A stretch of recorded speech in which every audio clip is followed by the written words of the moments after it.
za neki prosperitet Hrvatske u turizmu, šta će se događati dalje i šta nas čeka? Pa čeka nas sve što.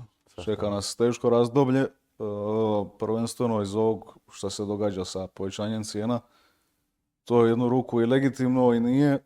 I zapravo uopće ne znam kakvo mišljenje bi formirao o tome, jer mislim involvira puno tih stvari, puno parametara, ja ne mogu biti pametan, ali mislim da kolektivno i vinarski, i ugostiteljski, i hoteljerski se moramo posvetiti, znači posebnim iskustvima. Ne unificiranim, nego posebnim iskustvima. Znači ulagati enormne napore u to da gostu koji dođe tu s kraja drugog svemira pružiti nešto totalno drugačije. Jer to što će jesti ili to što će piti može doživjeti kući. Da. Da, to govorimo o ovim generičkim ponudama. Tako Pizza, je. ćevapa, sve, da. Cijene, vjeruj mi, nisu problem.